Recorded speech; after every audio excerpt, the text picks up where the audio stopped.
Very good morning, student. Now we see the underwriting of shares and debenture. Underwriting of shares and debenture के अंदर सभी student हम लोग second question करने जा रहे हैं. And before we start that once again I say everyone very good morning. और प्लीज अगर आप स्टडी करने बैठे हो तो you keep the pen, pencil, notebook, calculator etcetera. मेरे से ज्यादा आपको कैलकुलेशंस करने की स्टूडेंट जरूरत है. फाइनली एग्जाम्स आपको देना है. आपको प्रूफ करना है कि आपको ये चैप्टर समझा कि नहीं समझा. Okay student. तो यहां पर मैंने बताया कि स्टूडेंट इस चैप्टर के अंदर हम लोगों को एक स्टेटमेंट ड्रॉ करना है and then we see the journal entry. अब इस लेक्चर से जो भी मैं लेक्चर्स यहां पर बनाऊंगा स्टूडेंट, वो एक क्वेश्चंस के लिए दो लेक्चर्स में रखूंगा, क्योंकि 32 मिनट से ज्यादा का वीडियो नहीं बन पाता है और लेक्चर्स बीच में ब्रेक होता है.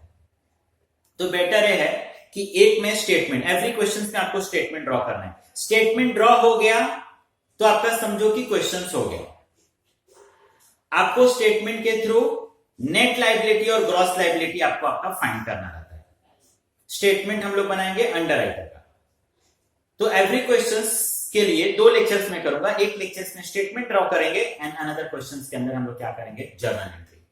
तो इससे चीजों को मैं बार बार रिपीट कर पाऊंगा. और इतना रिपीट करने के पीछे रीजंस क्या है, आप स्मार्ट हो नो डाउट, लेकिन आप इन चीजों को इतने अच्छे से समझो कि जो आपकी तरह स्टूडेंट स्मार्ट नहीं है ना स्टूडेंट, उनको आप अच्छे से समझा सको, आप कन्विंस कर सको. ये रीजंस है. तो now we are going to see the second question.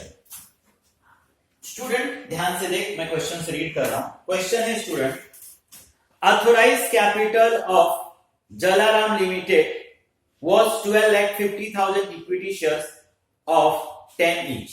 Authorized capital है स्टूडेंट. Authorized capital का मतलब होता है कि we have the authority, we have the rights कि हम इतना शेयर्स इश्यू कर सकते हैं. ये नंबर्स ऑफ शेयर्स आपके क्वेश्चंस पे कहीं इंपैक्ट नहीं डालने वाला है. ये सिर्फ हम बैलेंस शीट के अंदर शो करते हैं. The company issued 80,000 shares at a premium of 2 per share, which was entirely underwriter as follow. अब देखो स्टूडेंट, यहां पर पहले इसने एक क्लियर किया कि कंपनी कितना इशू करना चाहता है, 80%. अब इसने नंबर्स नहीं दिया, 1 लाख, 2 लाख, 5 लाख, 6 लाख, कितना शेयर्स इशू करो.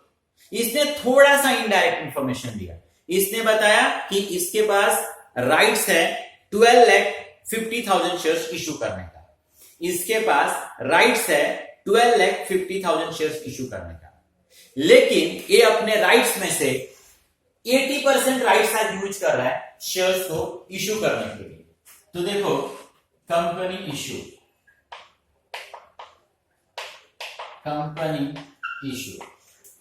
कितना बोला कंपनी इशू करेगा आज, 12,50,000 का स्टूडेंट 80%. अब 12,50,000 का अगर आप 80% फाइंड करोगे स्टूडेंट, तो आई होप 12,50,000 का 80% 10 लाख. ये नंबर्स ऑफ शेयर्स हम फाइंड कर रहे हैं स्टूडेंट, ध्यान रख. ये रुपीज नहीं है स्टूडेंट, ये शेयर्स है कि कंपनी आज 10 लाख शेयर्स इशू करना चाहता है, इशू करने वाला है. अभी 10 लाख नहीं, फिगर दिया नहीं, ये हम लोगों ने फाइंड किया, थोड़ा सा इनडायरेक्ट था. आगे अगर देखो कंटिन्यू करोगे तो इसने बताया कि शेयर्स जो कंपनी इशू करने वाला है किस तरीके से करने वाला है, 2 रुपीज के प्रीमियम पे, 2 रुपीज प्रीमियम पर शेयर्स. शेयर्स का फेस वैल्यू कितना है स्टूडेंट, 10 रुपीज है. शेयर्स का फेस वैल्यू कितना है, 10 रुपीज.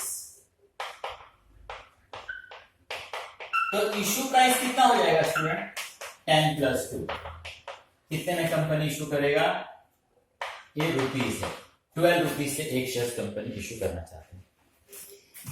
लिखा है entirely underwritten as follow, underwriter as follow. अब ऐसा इसने क्यों लिख दिया, क्योंकि लास्ट क्वेश्चन में देखना 10% किसने इशू किया था, कंपनी ने भी इशू किया था ना. और यहां पर एंटायर शेयर्स कौन इशू करने वाला है, अंडरराइटर, मतलब कंपनी ने अपने पास कुछ भी बैलेंस रखा नहीं. अब अंडर राइटर में देखो लिखा है कोटक, कोटेचा, ठाकर और गनात्रा। कोटक का इसने बोला है 40%, कोटेचा के लिए इसने बोला 30% की रिस्पॉन्सिबिलिटी, ठाकर ने 20% का रिस्पॉन्सिबिलिटी लिया और गनात्रा ने 10% का रिस्पॉन्सिबिलिटी लिया। Company received application for 9 lakhs equity shares including mark application as due. अब यहां पर कंपनी क्या बोल रहा है, चाहता कितना है कंपनी इशू करना, 10 lakhs। इसके लिए इसने क्या किया, 4 एजेंट लोगों को अपॉइंट किया। एजेंट्स में कौन कौन है, एक है कोटक, दूसरा है कोटेचा, थर्ड वन है ठाकर और है गणात्रा। इसने बोला मैं 40% शेयर इशू कर दूंगा, इसने बोला मैं 30% इशू करूंगा, इसने बोला मैं 20% करूंगा, इसने बोला 10% करूंगा। 100% हो गया, कंपनी का टारगेट पूरा हो जाएगा अगर ये लोग अपना अपना टारगेट पूरा कर देंगे तो वंस अगेन से रिपीट स्टूडेंट, इस लेक्चर में सिर्फ स्टेटमेंट ड्रॉ करूंगा, नेक्स्ट लेक्चर में जर्नल करूंगा। चीजें आपको समझ में आना इंपॉर्टेंट है। 12,50,000 इज ऑथोराइज कैपिटल, इतना कंपनी इशू कर सकता है मैक्सिमम। कंपनी की रिक्वायरमेंट 80% आज की है, तो 12,50,000 का 80, 10 lakhs। आज कंपनी 10 lakhs सिर्फ करने वाला है। शेयर्स किस तरीके से इशू होता है, इशू प्राइस पर। ये क्या है इसका फेस वैल्यू, ये है प्रीमियम। मतलब कंपनी किस तरीके से इशू करेगा, 12 रुपीज में इशू करेगा। इसके लिए कंपनी ने 4 एजेंट्स अपॉइंट किए। कोटक बोला मैं 40% करूंगा, कोटेचा बोला मैं 30 कर दूंगा। इसके अंदर एक ठाकर करके व्यक्ति है, उसने बोला मैं 30 कर दूंगा, और एक गणात्रा करके व्यक्ति है, इसने बोला 10। अभी नाम मैंने शॉर्टकट में लिखा है student, you have the question, आपके पास क्वेश्चन है तो आप उसमें देख सकते हो। अब कंपनी के पास जो टोटल एप्लीकेशंस आया वो आया 9 lakhs ही आया। मतलब आप देखोगे कि 1 lakh शेयर है ना स्टूडेंट, ये कहीं ना कहीं अंडर राइटर को परचेज करना पड़ेगा। टोटल एप्लीकेशंस 9 lakhs ही आया। मतलब कंपनी ने इनकी रिस्पॉन्सिबिलिटी फिक्स किया, ग्रॉस लायबिलिटी, ये चारों का मिलकर रिस्पॉन्सिबिलिटी कितना फिक्स किया, 10 lakhs।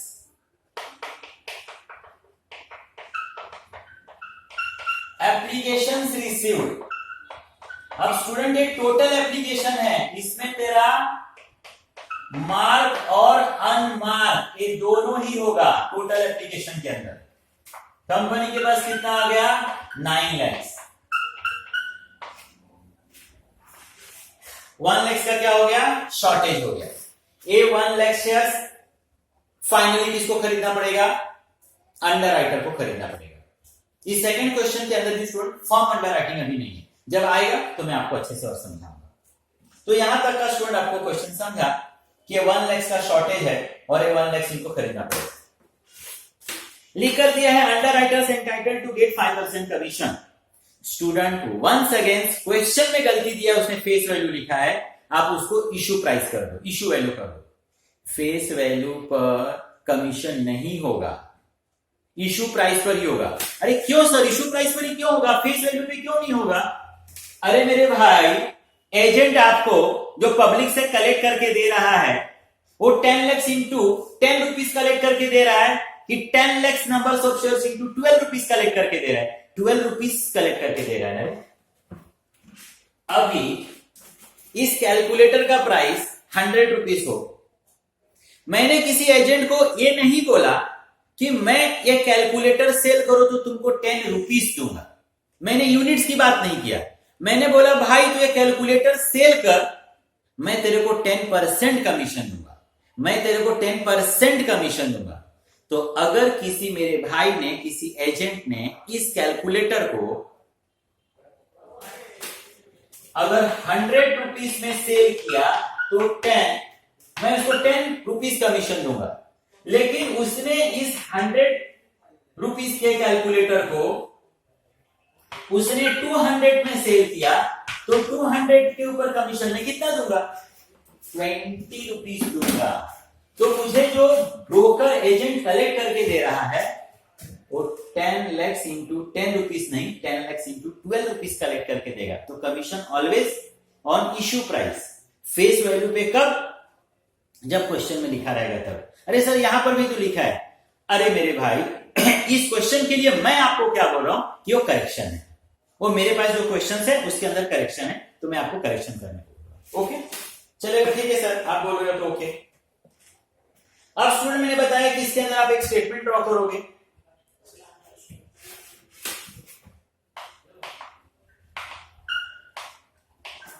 Statement showing underwriters liability, number of shares। मैंने पहले क्लियर किया कि यहां पर हम नंबर ऑफ शेयर्स फाइंड कर रहे हैं। अब स्टूडेंट का कंफ्यूजन कि सर नंबर्स ऑफ कॉलम में कितना बनाऊंगा? तो काफी सिंपल, जितना एजेंट ना, जितने अंडरराइटर उतना ही कॉलम बनाना, या फिर आप अपने लिए एक एक्स्ट्रा कॉलम टोटल का भी बना सकते हो पर्टिकुलर को छोड़कर। सर मैं नंबर्स ऑफ कॉलम कितना बनाऊंगा? जितने ब्रोकर्स उतना कॉलम बनाना, और अगर आपको चाहिए तो एक टोटल का भी कॉलम आप क्या कर सकते हो? बना सकते हो। ओके, तो सर एजेंट कितने हैं? 4 एजेंट है। अरे 1 2 3 4, तो मैं 4 कॉलम ड्रॉ करूंगा और एक अपने लिए कॉलम पर्टिकुलर का रखूंगा, टोटल कॉलम मैं नहीं ड्रॉ करूंगा। ये 1, ये 2, ये 3 और ये 4। ये आपका पर्टिकुलर मैंने लिख दिया। ये है कोटक, को टेचा, ये ठाकर है, और एक बंदा और है Ganatra. Okay student, total shares कितना इश्यू करना था स्टूडेंट? 10 lakhs। ग्रॉस लायबिलिटी,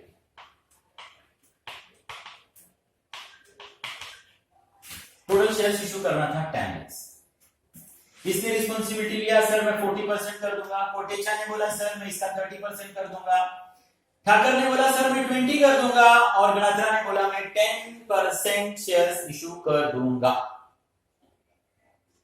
अब यहां पर इन लोगों ने नंबर्स नहीं देके परसेंटेज में इंफॉर्मेशन दिया, तो 10 lakhs का आप 40% करो, मतलब इसमें 4 लाख शेयर्स का रिस्पॉन्सिबिलिटी दिया। 10 lakhs का आप 30% करो,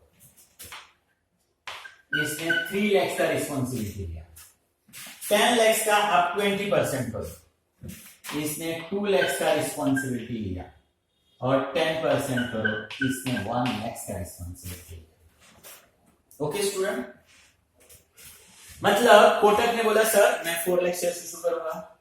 कोटेचा ने बोला sir my responsibility is 3 lakh shares. इसने बोला सर 2 lakhs, और इसने बोला सर माई सेल्फ 1 lakhs।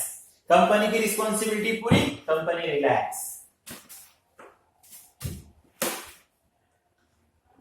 अब हम लोग जिसने जो इशू किया उसका हम लोग माइनस कर देंगे कि किसने कितना इशू किया। जो शेयर्स स्टूडेंट एजेंट के थ्रू इशू होता है, पर्टिकुलर एजेंट के through, that is known as mark application. Mark application. Sir आप माइनस क्यों कर रहे हो? बच्चा तू बाहर मत करना, अच्छा हुआ कि तूने पूछ लिया।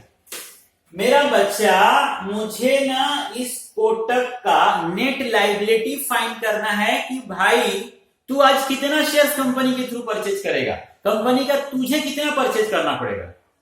तो इसने 4 लाख की रिस्पॉन्सिबिलिटी लिया था। अब जो इसने इशू किया है उसको मैं क्या कर दूंगा, माइनस, तो जो बचेगा वो उसकी लायबिलिटी।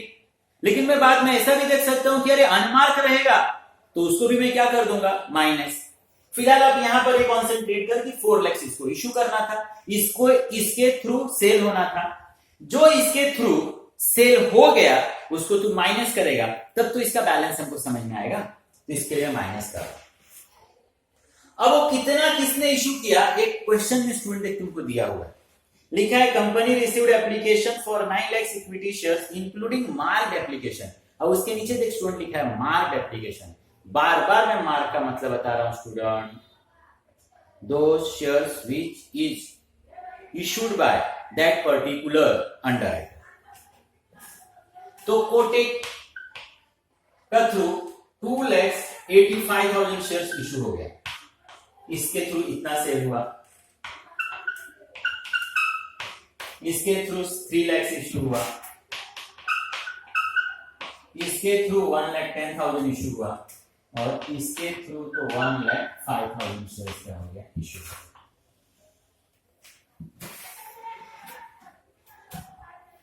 फोर लैक्स की रिस्पॉन्सिबिलिटी लिया था, इसके थ्रू इशू हुआ 2,85,000, मतलब 1,15,000 अभी भी इसकी रिस्पॉन्सिबिलिटी है। इसने 3 लाख का रिस्पॉन्सिबिलिटी लिया था, 3 लाख इशू कर दिया, इसने अपनी रिस्पॉन्सिबिलिटी पूरी कर दी। इसने 2 लाख की रिस्पॉन्सिबिलिटी लिया था, इसके थ्रू 1,10,000 हो गया, 90,000 अभी भी इसकी रिस्पॉन्सिबिलिटी है। इसने 1 लाख का रिस्पॉन्सिबिलिटी लिया था, 1,05,000 इशू कर दिया, ये तो ग्रेट हो गया, आउटस्टैंडिंग परफॉर्मेंस। इसने तो जितनी की रिस्पॉन्सिबिलिटी लिया था उससे ज्यादा इशू कर दिया। शायद इसको खुद के ऊपर कॉन्फिडेंट नहीं था कि मैं इतना इशू कर पाऊंगा। इसके लिए बोलता हूं कि सबसे पहले खुद के ऊपर कॉन्फिडेंस होना चाहिए। आप अपना रिस्पेक्ट नहीं करोगे ना स्टूडेंट, तो आपको राइट्स ही नहीं है कि आप किसी से एक्सपेक्ट करो कि आपका कोई रिस्पेक्ट करे। तो इसने 5,000 ज्यादा इशू कर दिया। मार्क के बाद स्टूडेंट पहले हम अनमार्क को माइनस करेंगे। अनमार्क स्टूडेंट, मैंने अनमार्क का मतलब आपको समझाया। अनमार्क का मतलब है स्टूडेंट दो shares directly issued by the company, जो किसी पर्टिकुलर एजेंट के थ्रू इशू नहीं हुआ, वो कंपनी के थ्रू इशू हुआ, वो लोग जिन्होंने जाके डायरेक्टली कंपनी से परचेज किया। तो वो अनमार्क का भी बेनिफिट इन सारे एजेंट को मिलेगा। अरे सर ऐसा क्यों कर रहे हो, देख क्यों कर रहा हूं। एक एग्जांपल, इसने 4 लाख की रिस्पॉन्सिबिलिटी लिया था, 285 कर दिया, 115 खरीदना है, इसने अपनी रिस्पॉन्सिबिलिटी पूरा कर दिया, इसको 90 खरीदना है। अगर मैं इन दोनों को बुला के बोलूं कि भाई आप अपनी अपनी प्रॉमिस को पूरा करो, 115 खरीदो, 90 खरीदो, और ये लोग बोले कि यस वो मेरी रिस्पॉन्सिबिलिटी, मैं खरीदने के लिए रेडी हूं, ये लोग ये शेयर्स खरीद ले, तो 10 लाख की लायबिलिटी, 10 लाख की रिस्पॉन्सिबिलिटी पूरी हो जाएगी। लेकिन जो नंबर्स ऑफ शेयर्स कंपनी के थ्रू ऑलरेडी बिक गया है वो तो एक्सेस हो जाएगा, और एक्सेस होगा मतलब क्या हो जाएगा स्टूडेंट, ओवर सब्सक्रिप्शन हो जाएगा। ओवर सब्सक्रिप्शन आपको अलाउड नहीं है। तो यहां पर आप देखोगे कि total applications 9 lakh rupees, 9 lakh shares total का कितना इशू कितना करना था, 10। टोटल एप्लीकेशंस कितना है, 9 लाख। इसमें कौन कौन है, मार्क और अनमार्क। अब 9 लाख के अंदर मार्क और अनमार्क दोनों है। Total application received 9 lakh. Student मेरे पास रिकॉर्ड है कि इसके अंदर मार्क कितना है, 8 लाख। तो 1 लाख क्या होगा स्टूडेंट, अनमार्क। अनमार्क इस सबका आप टोटल करोगे मार्क का, तो आपको मालूम पड़ेगा कि mark application is 8 lakhs। Mark student 8 lakhs है, लेकिन कंपनी के पास टोटल कितना आया? 9 lakhs आया। तो इसका ये मतलब 1 lakhs एक्स्ट्रा आया। वो 1 lakhs को किसने इशू किया था? अंडर राइटर के थ्रू नहीं इशू हुआ था, डायरेक्ट कंपनी के थ्रू हुआ था। तो डायरेक्ट कंपनी के थ्रू हुआ था, उसी को हम लोग बोलते हैं अनमार्क। तो उस 1 lakhs का भी बेनिफिट स्टूडेंट ये सारे एजेंट्स को मिलेगा। अनमार्क शेयर्स, अनमार्क शेयर्स किस रेशियो में? ग्रॉस लायबिलिटी के रेशियो में। किस रेशियो में? ग्रॉस लायबिलिटी के रेशियो में। 4, 3, 2 और 1।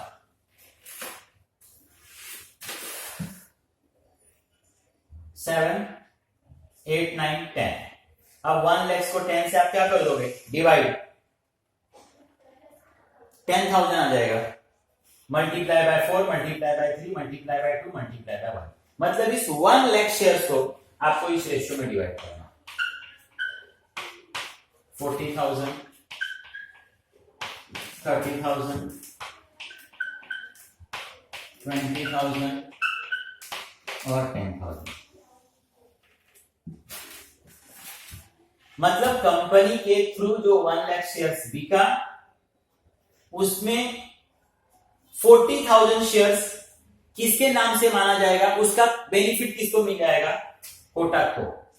30,000 शेयर्स का कोटेचा, ठाकर एंड गणात्रा। अब इनके थ्रू बिका ऐसा माना जाएगा। 1,50,000 शेयर्स इसकी रिस्पॉन्सिबिलिटी थी। 40,000 और भी बिक गया, तो 40 और बिका, तो आप माइनस कर दोगे। 75 इसको परचेज करना पड़ेगा। यहां कुछ नहीं, 30,000 नेगेटिव। मतलब एक तरह से कोटेचा के थ्रू 30,000 ज्यादा बिक गया, ये समझो। इसने अपनी रिस्पॉन्सिबिलिटी पूरा कर दी थी, लेकिन अनमार्क में से इसको 30,000 का क्या मिल गया? बेनिफिट्स। 90,000 इशू करना था, इसकी बैलेंस 90,000 इसकी लायबिलिटी बाकी थी। 20,000 और इसके थ्रू सेल हो गया, 70 इसको करना है। इसने तो 5,000 पहले ही ज्यादा कर दिया था। 10,000 आप समझो कि फिर से इसके थ्रू हो गया, मतलब 15,000 इसका ज्यादा इश्यू हो गया। अब वंस अगेन मैं सेम चीजें बोलूंगा स्टूडेंट। इन दोनों को कंपनी बोले कि आप ये शेयर्स परचेज करो, 75 करो और आप 70 करो, ये रेडी हो जाए तो 10 lakhs वाला टारगेट पूरा हो जाएगा। बट ये जो ज्यादा बिका है वो वंस अगेन कंपनी के पास क्या हो जाएगा? Excess, over subscription. और मैंने बार बार बताया कि ओवर सब्सक्रिप्शन आपको अलाउड नहीं है। तो अगर किसी एजेंट के थ्रू ज्यादा शेयर सेल हो गया तो उसका भी बेनिफिट उस एजेंट को मिलेगा जिसने अभी तक अपना रिस्पॉन्सिबिलिटी पूरा किया नहीं। तो यहां पर less excess of Kotecha and Ganatra credited to Kotak and Thakar. इन दोनों का रेशियो क्या भाई? 4:2। 4 और 2 के रेशियो में नंबर ऑफ शेयर्स कितना है? 30 प्लस 15।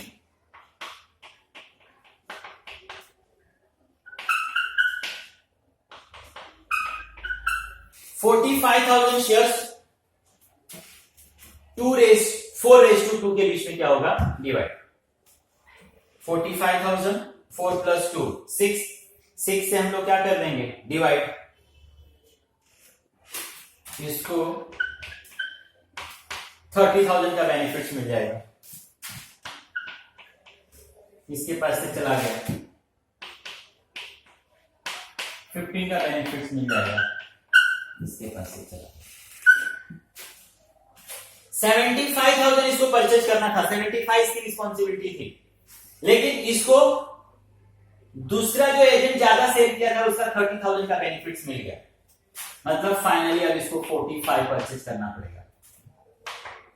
नहीं, 70,000 खरीदना था, 15,000 का बेनिफिट अनदर एजेंट जिन्होंने ज्यादा सेल कर दिया था उसके थ्रू इसको मिल गया 55, और ये इसका नेट लायबिलिटी 45 प्लस 55 1 लाख। और आप देखोगे स्टूडेंट तो 1 लाख का ही शॉर्टफॉल था ना, 10 लाख टोटल करना था, 9 लाख का तो एप्लीकेशन आ गया जिसमें मार्क और अनमार्क दोनों था, तो 1 लाख फाइनली एजेंट लोगों को खरीदना था, तो इसको 45 खरीदना पड़ेगा, इसको 55। तो ना ये स्टेटमेंट ना समझना स्टूडेंट इंपॉर्टेंट है, ये स्टेटमेंट आपको समझाना स्टूडेंट, तो क्वेश्चंस देखना आपके लिए काफी ज्यादा क्या होगा, इजी होगा। Thank you very much.